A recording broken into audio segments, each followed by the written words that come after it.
we are go. So, as is seen in the title, going to be continuing with building the 00 quant full saber. Probably should have thought it through a bit more because I haven't opened the box yet. Spent time getting everything else ready, did not get the box ready. Well, the boxes and stuff.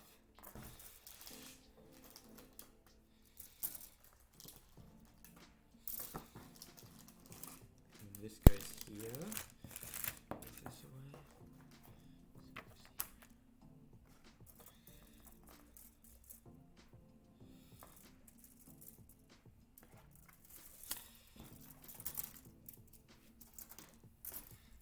Just getting all the runners put in the correct places.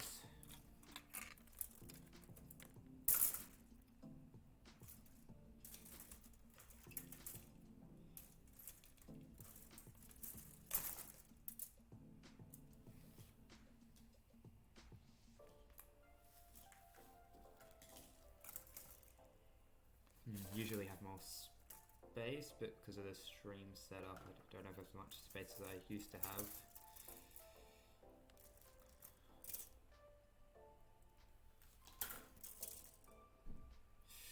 Alright, there we go. And we can reorganize based on what we're building today, which will be the arms.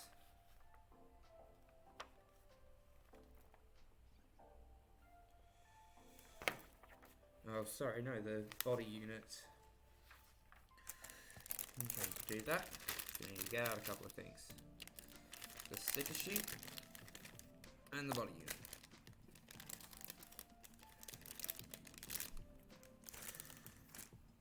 Okay then, we're going to need C, A, D, and E. C, A, D, E. C.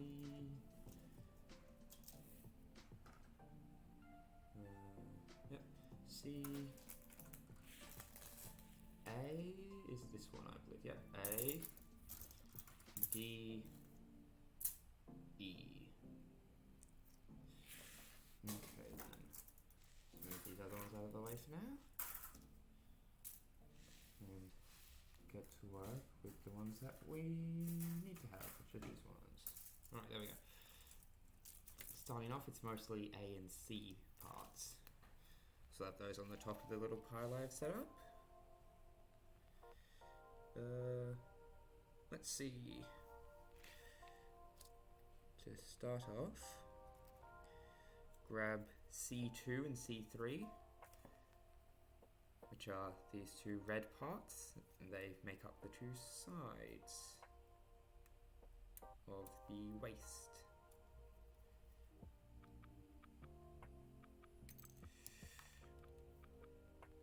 Got a lot on this weekend, so probably not going to be streaming. Then again, I haven't been streaming much recently. I've just been busy with a lot of stuff. Holidays being over and all that. Alrighty then.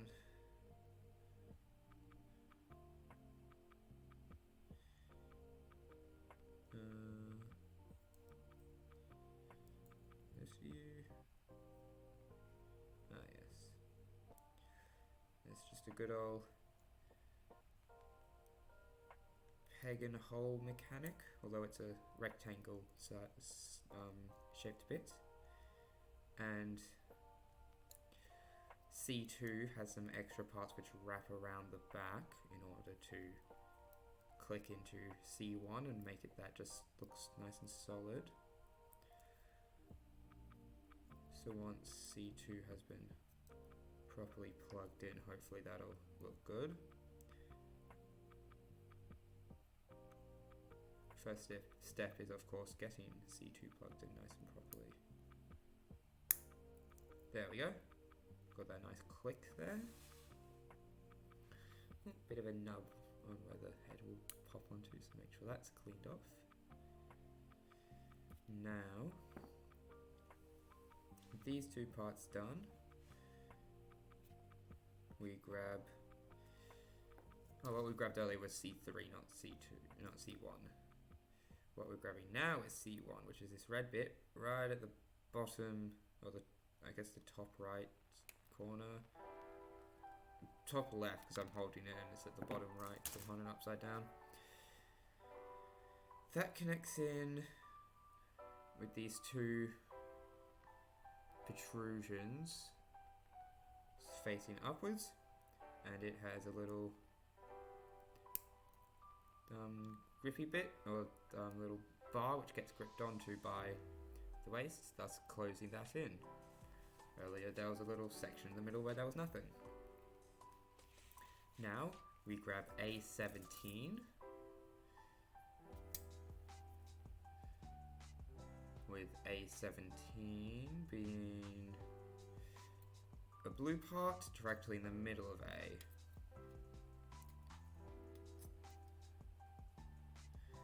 That's just a nice basic plate which goes on to add some more colour to it all. So just make sure it's all properly trimmed.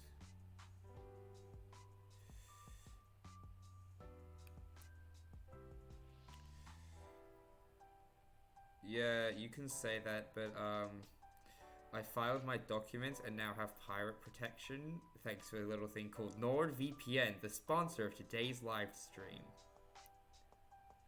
Thanks to NordVPN, pirates are unable to steal my Gundams. But that's only the beginning. By getting NordVPN, you'll be able to change your internet IP address to anywhere in the world. I'm going to stop the joke now. Yeah, been quite well. Have you been doing Risk? I can tell one way that you've been doing, and that is tired because you should be asleep right now, and your body is punishing you for that.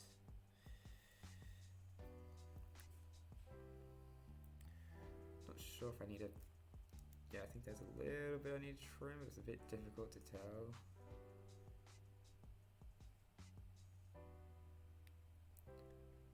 There we go.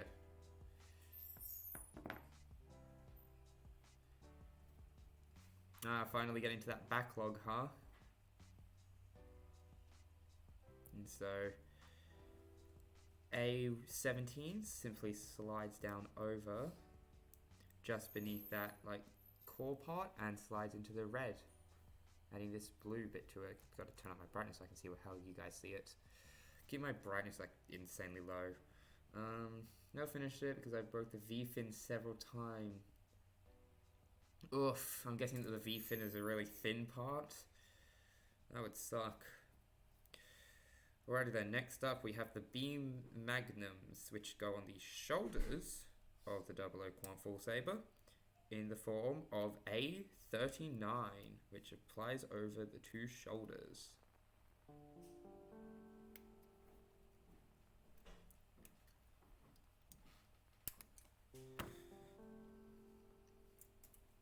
Oh, extremely brittle plastic. Extremely brittle plastic. Yeah, that would suck. Yep, face it this way. One thing that I do like about the Gundams is actually the beam magnums, because it's essentially the weapons that most, like, unless you're in a Gundam, that's the sort of weapon you'd be using normally.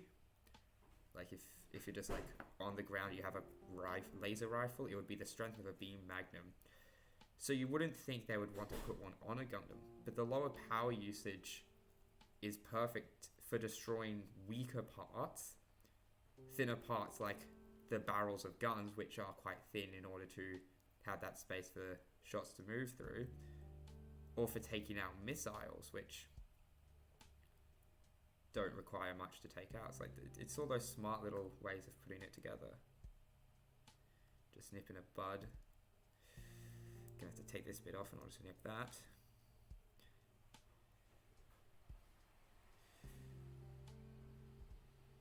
It's not in. It's no longer a nipping amount. You'd have to file it, which means I've done all I can.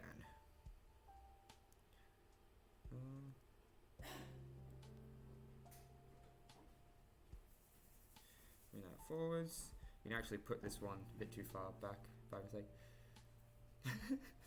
rather use giant physical rounds of ammunition. You just got like a clip, and it's just like the size of the Gundam's hand, and it's just like multiple semi-trucks tall. Just like a new like magazine of ammo, like into the tiny pistol. It's not a 9-inch bullet, it's a 90-inch bullet.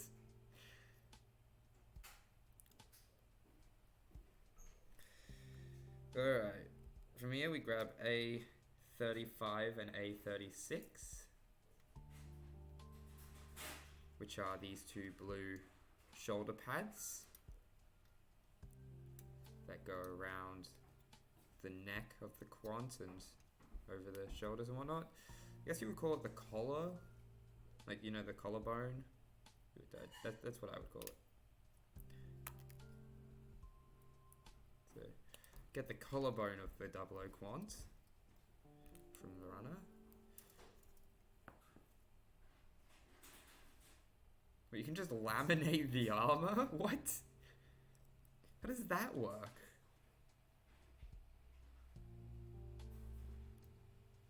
That sounds that sounds made up. That just shouldn't work like that.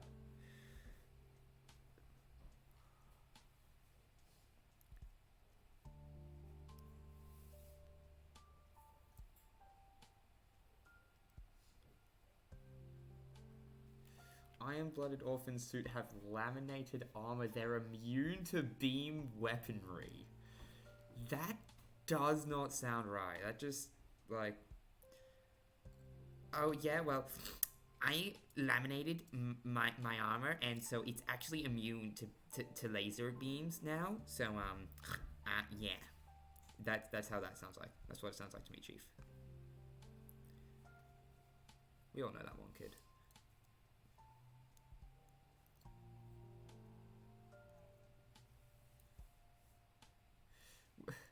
How the hell do you laminate metal? The lamination is normally with plastic. Wouldn't the plastic be weaker than the metal? I have so many questions about laminating metal. Or do they just slap like nanotech something something? Absolutely.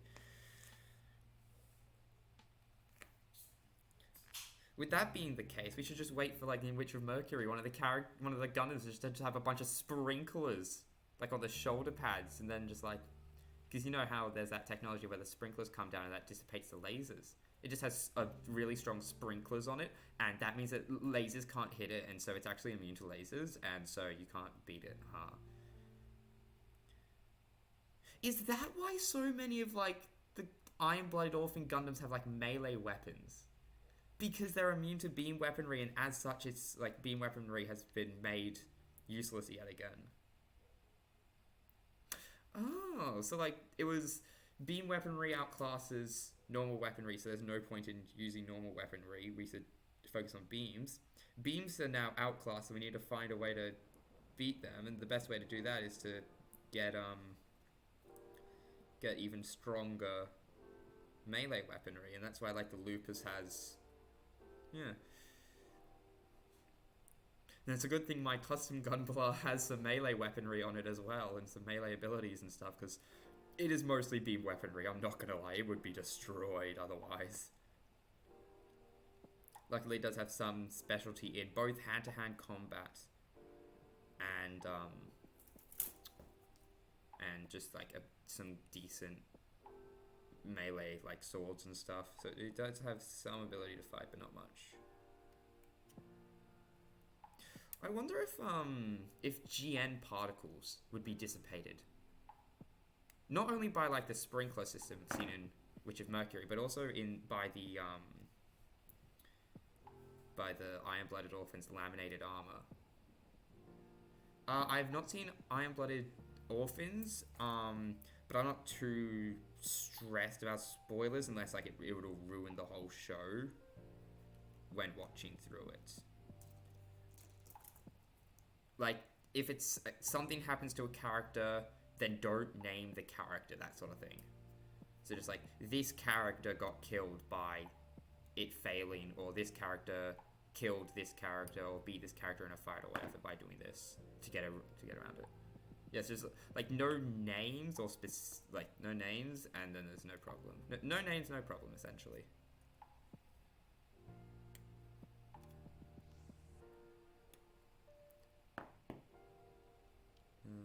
40 goes on this one.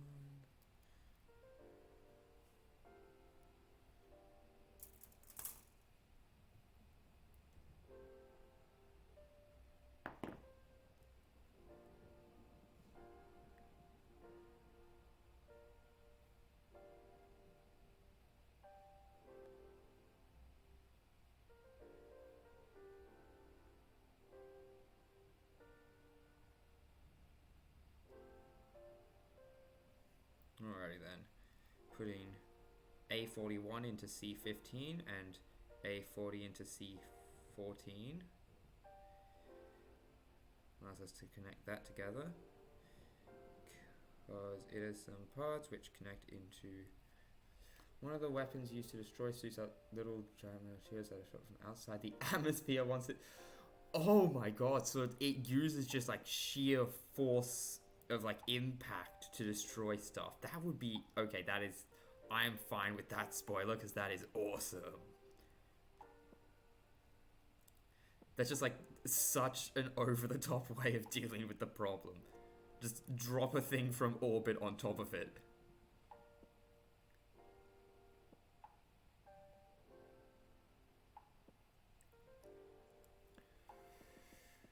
Double O Quant would be able to deal with it just by quantum warping out of range. But like...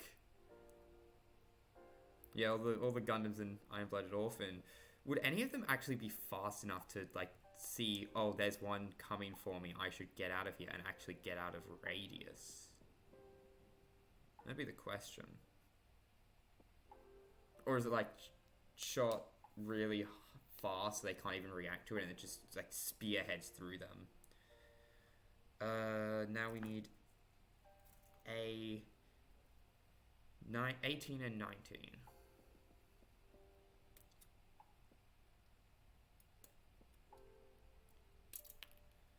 This is 19. That goes on the left side.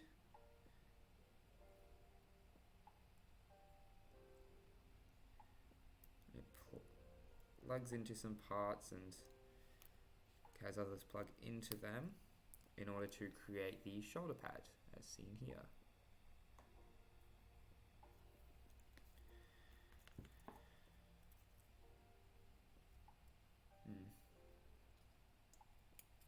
Yeah, because like honestly, it would be a waste to like fire and then they just realize that it's coming for them and just fly away. I do wonder though, what sort of way do they handle the whole like invulnerability to beam weaponry? Is it like it just literally does nothing, or it takes too long and thus like by the time you've melted through their armor, they've killed you like 5 times over? Because of how slow it is now. And still, like, would GN particles work? My guess is no, but my hopes are yes. Because there are some like impressive feats that GN particles can pull off. I would not be surprised if this was one of them.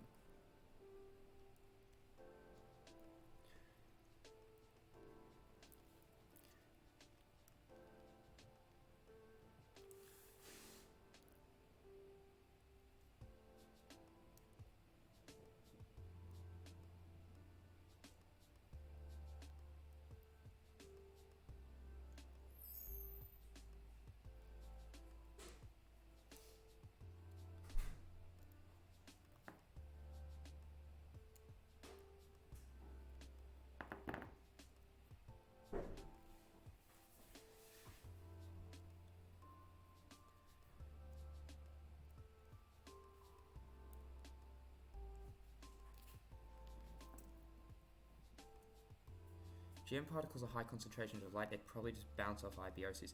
That is true. Yeah. I would honestly say that it would probably, like, the best it would be able to do would be the GN Buster Blaster thing that the Double O Quant can pull off, where it puts all of its shield bits onto the sword and then opens the Buster rifle form and then just fires away. That intense power would probably just like only be good for pushing back the opponent. Other than that, it'll mostly just bounce off. It would honestly be interesting to see something like a Gundam from Iron-Blooded Orphans versus a Gundam from a different series.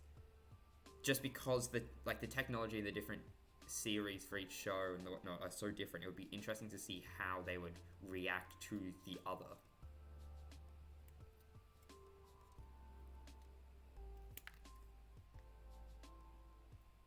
Oh yeah, Battlelog. Oh god.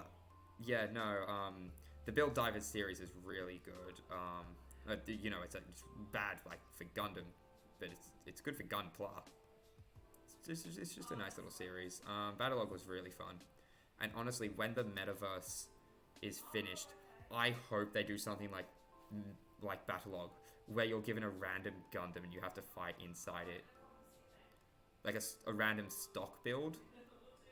And you just have to pray that it's something you can use.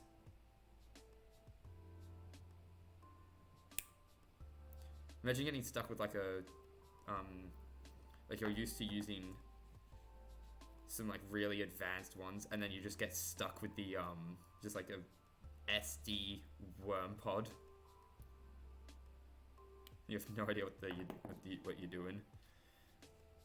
All right, so this being a 11 goes on to the right side with this little bit sticking like out to the side, sliding up into a gap that's been left and filling that in, making just this all nice and handled.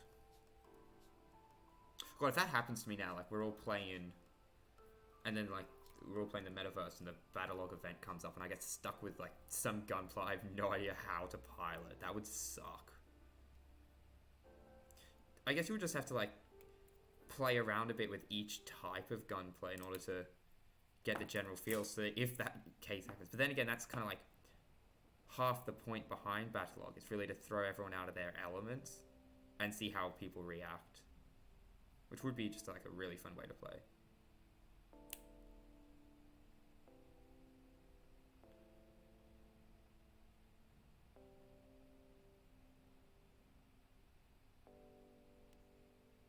But still though, just like in the robot and laser space show, they're making the robots immune to lasers.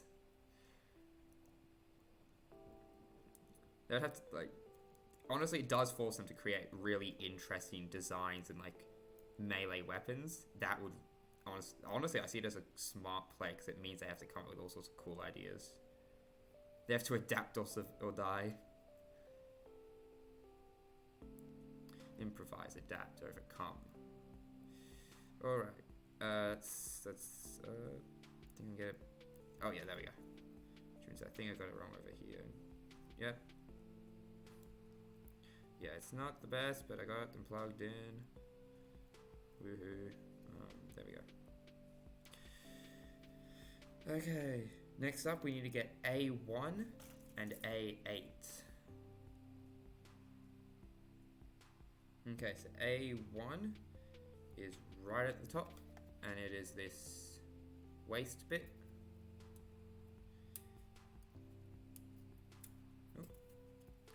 Because we're nearly done with the top of the torso and gonna move on to the waist soon. Just rewatch Battlelog clip and strike freedom weapon just kind of bounce off or go around it. Yeah, that would be a really bad situation. Just like, because Iron-Blooded Orphan Gundams versus Iron-Blooded Orphan Gundams, they're all expecting each other to be immune to beam weaponry, and thus they don't like have anything for that. And then just like have really good melee weaponry. The others would be like in a really tight spot because nobody has the correct weaponry to like take them out. But at the same time, they'd be like, well, like the RX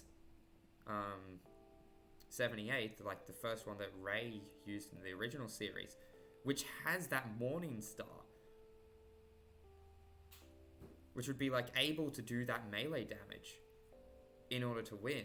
And then he just has a shield and like he'd be able to just like block stuff.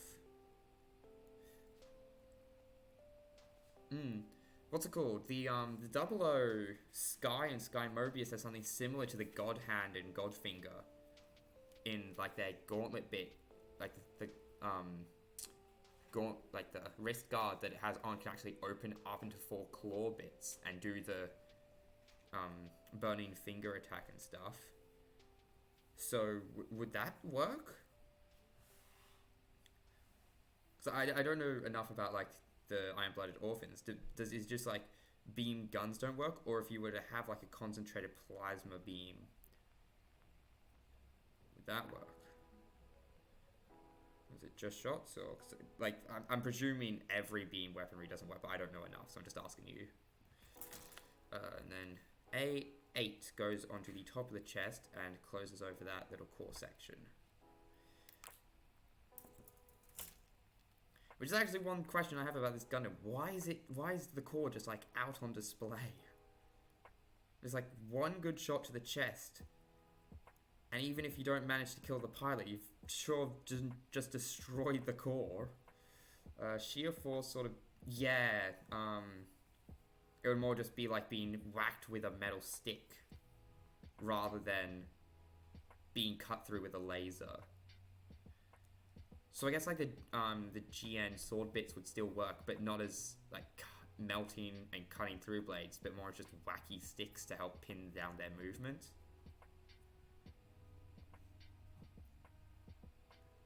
They might be able to cut, but like only it's the same way metal would cut, which wouldn't be the most efficient. Alright, gotta mute for a second.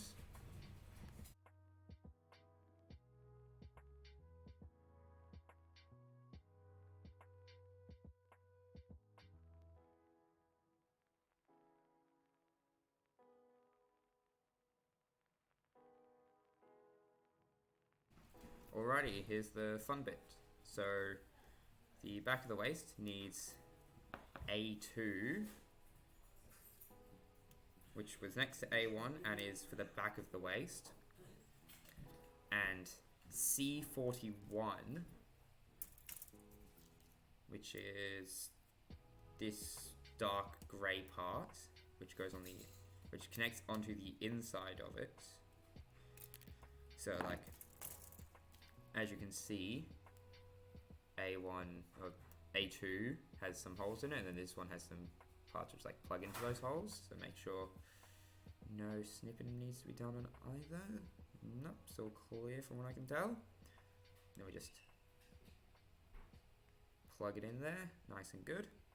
That will be required in a second, as now we are using E and D for a minute. So from D, we grab 4. So we're going to need to grab 4 from each one of these.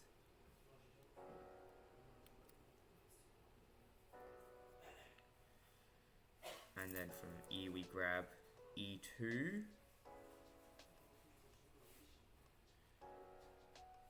Which is a little ball joint and plug bit.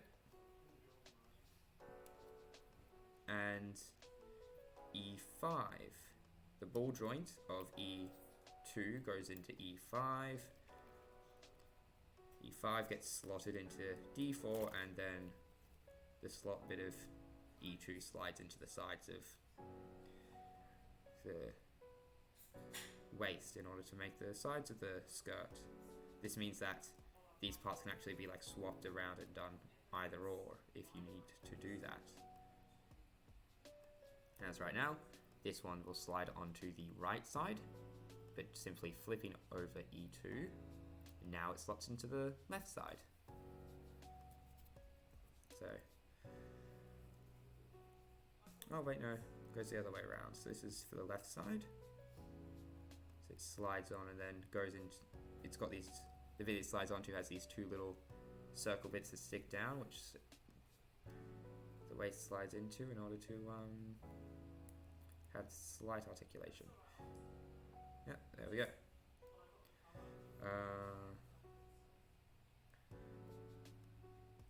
Just trying to figure out if I've got that front skirt bit a bit off. No, that seems correct. Snip this little bit of D4. And now grab the other D4 and E2 and 5 in order to finish it up.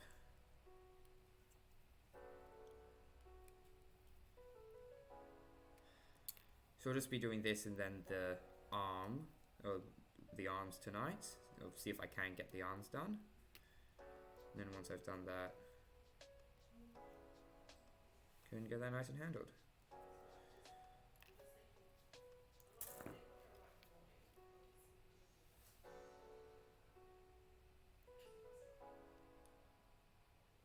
So like with being melee weapons just like bouncing off, it would be tough to take on one from Iron-Blooded Orphans without preparation.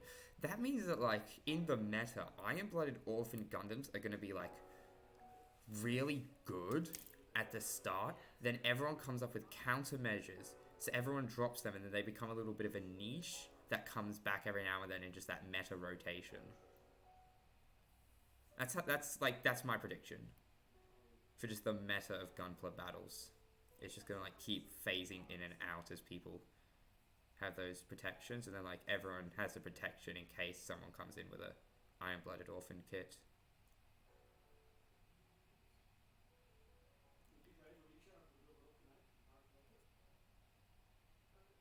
I guess your only choice in this situation would just be to like try to grab the other Gundam and just bash it against a nearby cliff or something.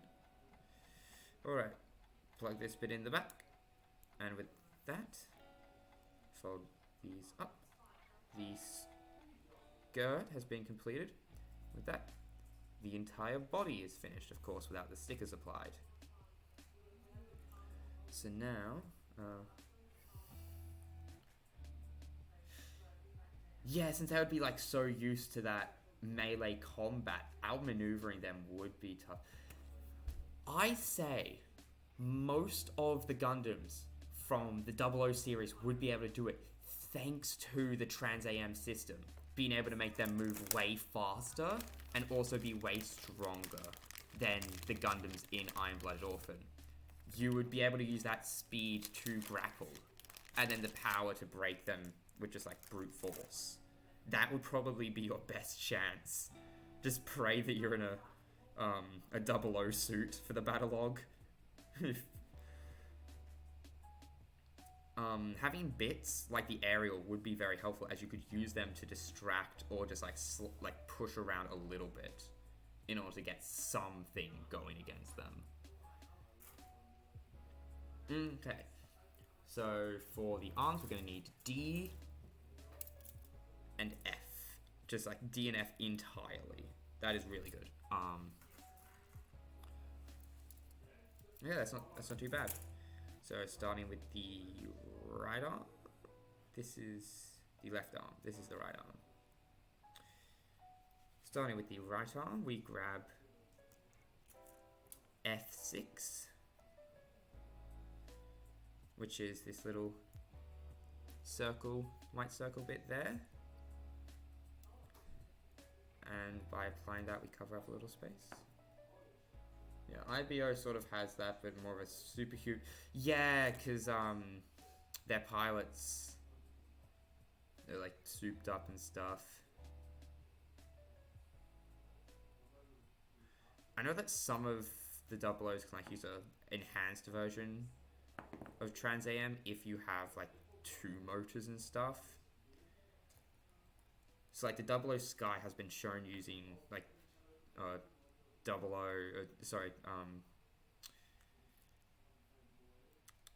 forgotten the name of it now. Trans AM Infinity, which is essentially just Trans AM, but due to having 2 engines, it'll last forever. It doesn't run out.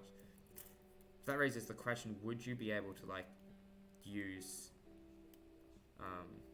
Trans AM Double in that form? Because like Trans AM Double might be able to pull it off.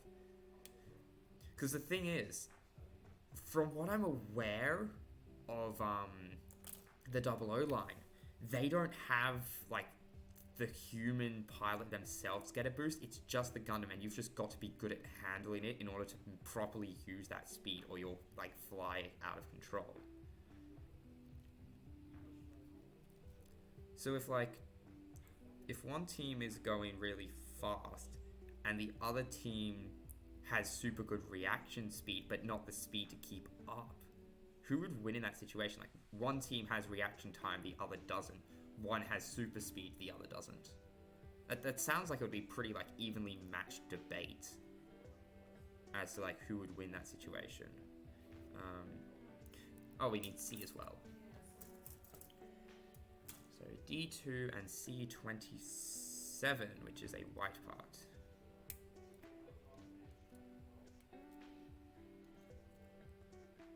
Because, like, I don't know enough about the Iron-Blooded Orphan IBO Gundams in order to properly give input on this debate. And also, my favorite line is the 00 line, and as such, I'm super biased. But, like, it would be interesting to see a debate as to, like, who would come out on top. Because they have to rely on, like, the 00 line, 00 Gundams simply can't rely on beam weaponry to win that fight, so they're going to have to think of something else. Here we go, now we grab F4 and apply that over part of the arm that's been built so far. So it could be interesting to know who would win that sort of encounter, since it would be such, like, who can one-up the other person more in terms of what their Gundams are capable of, and more so what the pilot is capable of.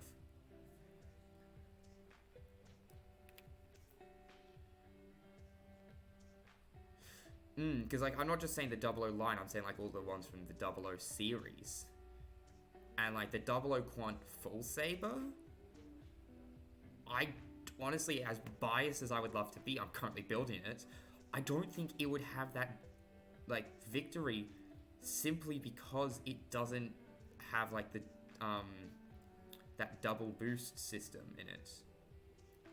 Needs to be facing this way, headed upside down.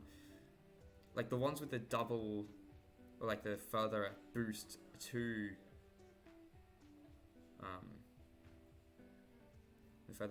the Trans AM, maybe if, like, the pilot was good enough to use that speed and power to outmaneuver. But just, like, with that inhuman reaction time would be really tough. There we go. Most of IBO suits are going to be very close range. The 00 long range suits are out of luck. Yeah. Like, 00 long range suits, they're going to be needing, like, to be able to hit at a range. But the thing is, their ranged weapons simply don't work. How do missiles fare up? Like, do missiles fare well? Because if so, things like the Zabanya could use their bits in defense and, like, locking down their opponent's movement by just, like, setting up the bits around it to hold them still, and then just opening up all the missile pods and raining heck. That could be a strategy. It would not work very well, nor would it be efficient. But, like, if you're really being pushed. This is one of the things. The Gundams just, like, when you think about it, are not being designed to be able to fight Gundams from the other series. What's it called? Have you seen Recreators? I haven't watched it myself, but I know of, like, the general plot and some of the characters. The general idea is, like, characters from all different franchises end up, like, entering the real world. Of course, like, they're not characters, like, from pre-established franchises. They're, like, from their own series. Oh, okay, so that is a thing I missed. But, so just, like, a character from a shonen anime fighting, a character from just, like, a slapstick comedy series. Yeah, Evangelion versus Gundams, they're not built to fight each other. It's like the bad guy of Recreators, she is from a series where the power level of the characters is just so different from all the other shows. And as such, her abilities are just so much higher than everyone else's. It just simply is not a fair fight.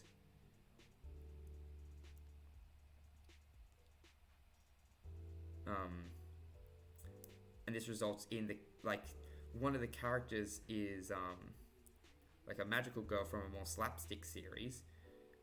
The whole idea is there's, like, constant explosions from the fights. But of course, because it's a cartoon series, there's no like permanent damage to the area. So then after one of their fights in the real world, they're just like absolutely distraught by the fact that they've just killed so many people, destroyed so much infrastructure, like without even realizing it, because that was never a thing before. It's like these characters just simply aren't meant to interact. Like, are the Gundams built the same way? Because they kind of feel like they're built the same way.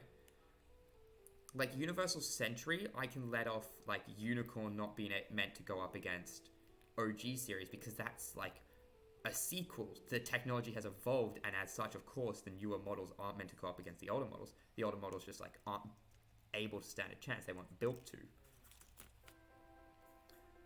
But something like the spin-off series, like Iron-Blooded Orphans, fighting a different, like, non-Universal Century timeline, like 00, would that, like, they're just not, that sort of fight wasn't thought out because they weren't meant to fight. And then you just get the Build Divers series where people are making them fight, and it's just not a fair fight. Okay, so from here we need to grab C 27 and D2. Evangelion units versus Gundams would be a very interesting debate, because it's dependent on what level we're allowing these Evangelion units to get to. Because, slight spoilers, they do have, like, a transformation where they are just insanely powerful and capable of fighting all sorts of just, like, ungodly odds and coming out on top casually. They have that sort of thing in them. But it's dependent on whether we're allowing that or not. Otherwise, Evangelion units are like 20 times larger than Gundams. No, they're around the same size. Like, both series are around the same size as, like, skyscrapers, aren't they? Or, like, large buildings. Like, large metropolitan buildings are the range of Evangelion units. I know that. And most Gundams are around that level as well, you know? So, like, wouldn't they be the same?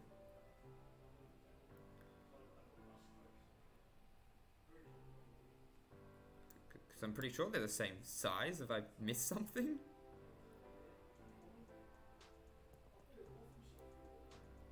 Okay, so D2 applies over the back. I'm a silly Billy and try to apply it over the front. And then we get C27.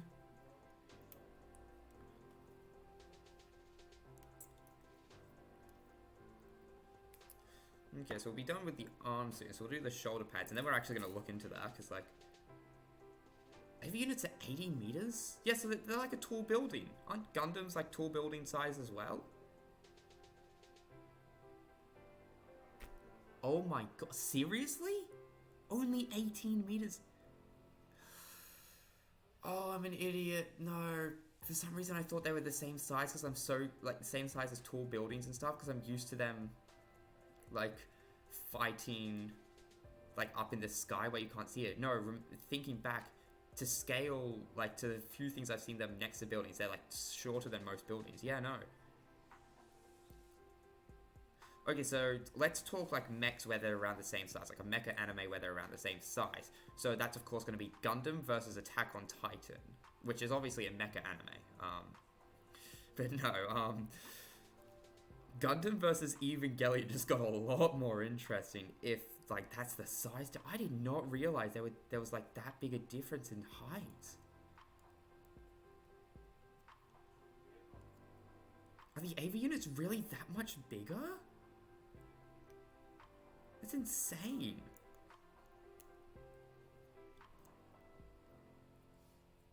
Because, like, I know that the AV units have Gunpla model kind of things by Bandai and stuff.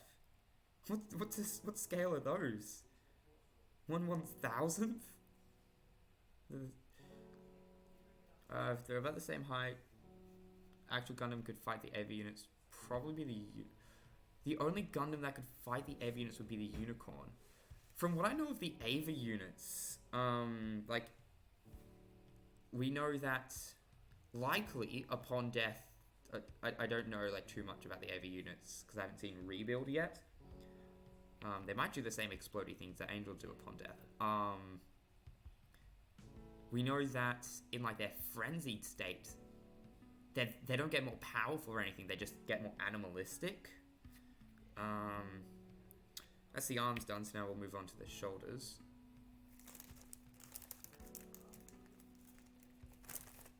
So let's keep that height difference in mind. Let's keep the height difference in mind.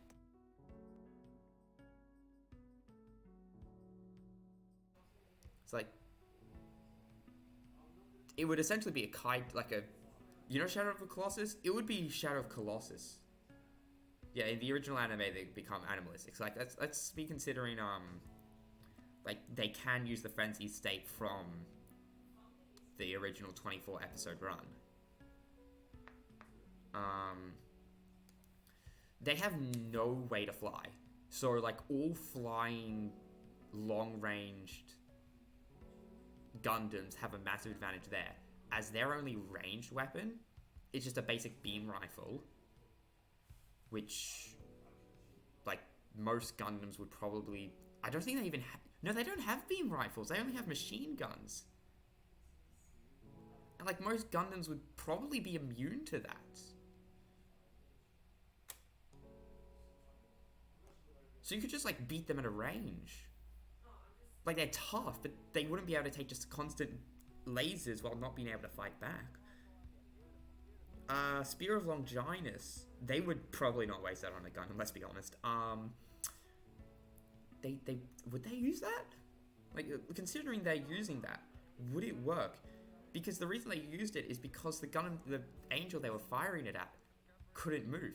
But a Gundam could simply just, like, move a little to the right, and it just misses entirely, and that was their one shot at taking them out gone. Ooh, AT fields. Would a Gundam be able to break the AT field? Now, that's a good one. That's one thing we really need to take into consideration.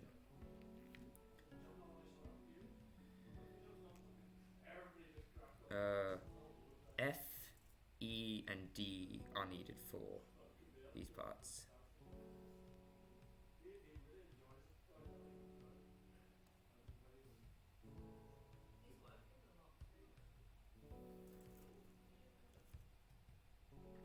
This is C, that's A, that's C. This is the D that we're needing, this is the F that we're needing. Now we need the two E's. Here we are. Okay, got all the parts that we need.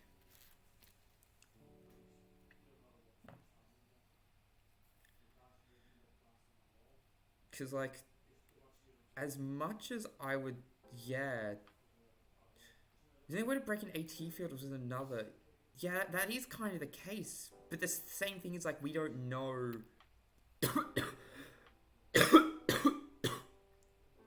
Sorry about that.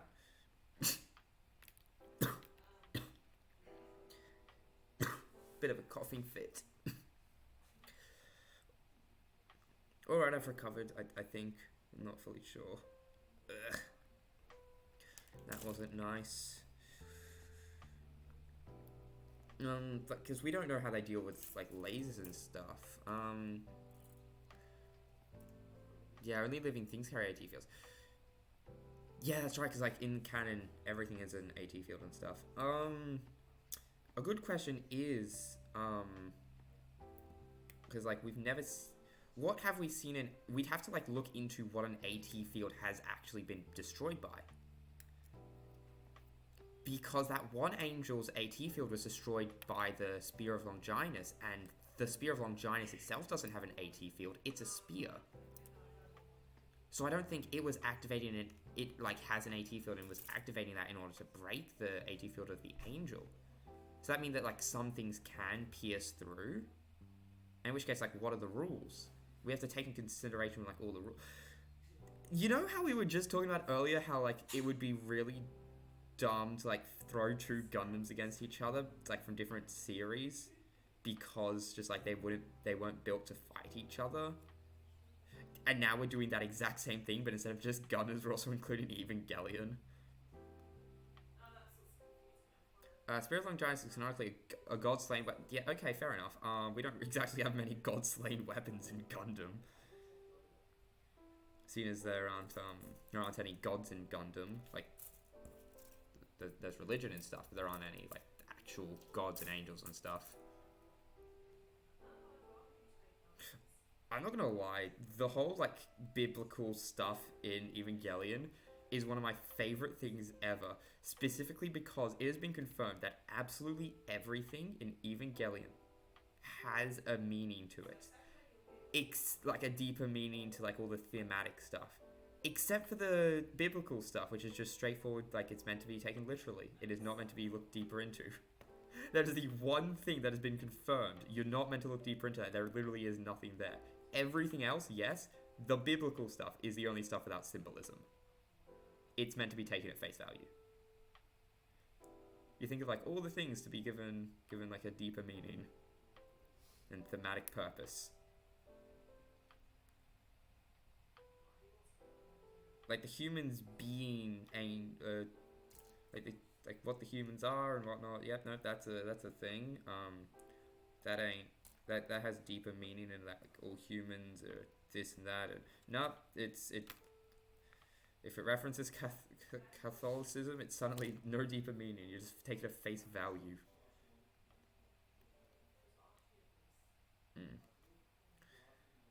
It's like Spear of Longinus works. It's a god-slaying weapon. The thing is, how, like, exactly what do they mean by god-slaying? Do you mean, like, I'm not expecting you to have the answer. I mean, like, what are the rules sort of situation? Just that it is capable of destroying AT fields? Or, like, how does that work? Yeah, I'm going to need to take a break because I've talked too much and my throat's dry and I'm coughing a bunch.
Okay, forgot to unmute. So just gonna quickly go over what I said. Note to self: bring water and don't talk as loud because it kills my throat. It's a bit messed up, but if you can hurt the pilots by just like, like, but not destroy the AV unit, you just need to kill the pilot. You just like grab the Ava as close as you could with the AT field. I'm just gonna slam it down if you could. There's some pretty big Gundams. I'm sure there's one big enough to pull that off.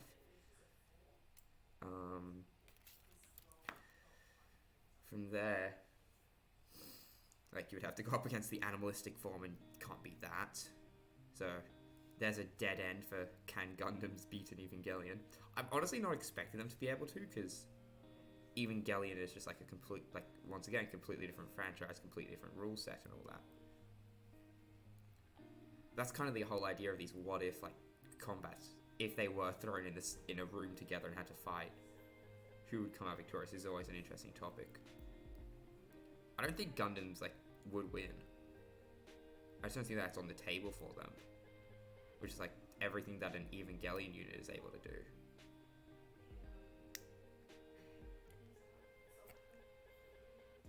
Like from the beginning, it wasn't a fair fight. I'll be the first to admit that. But yeah.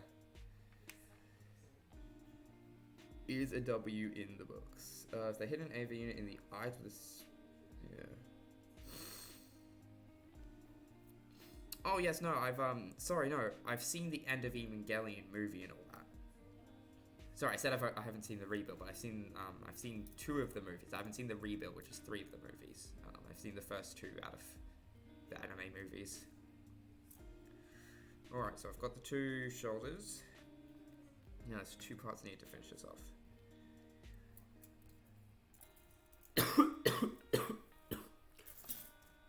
Oh man, I really killed my throat.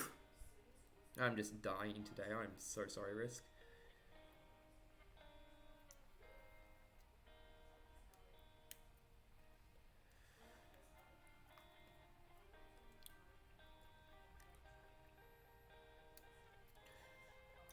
Yes, like, based on my current knowledge, I'm gonna have to give this, like, victory to Evangelion units.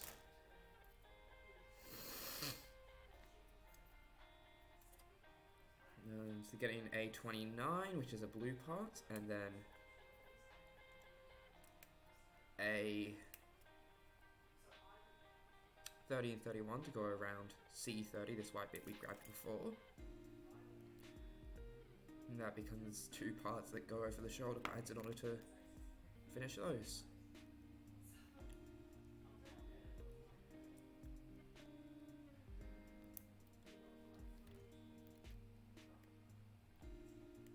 That's 1 shoulder pad finished, and it's a bit discolored because different parts and stuff, but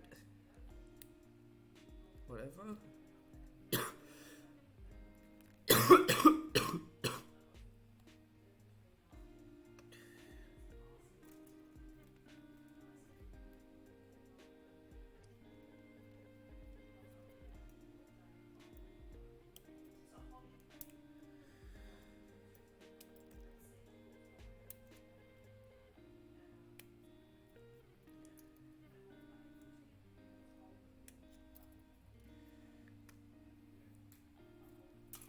Properly trim down a 30 and 31.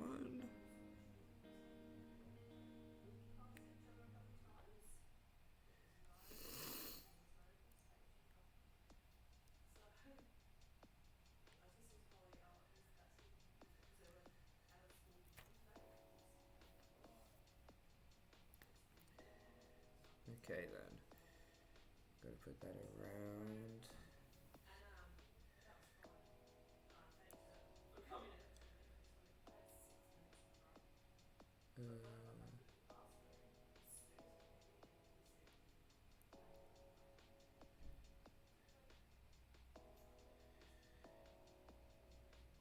Okay, plug it in this side.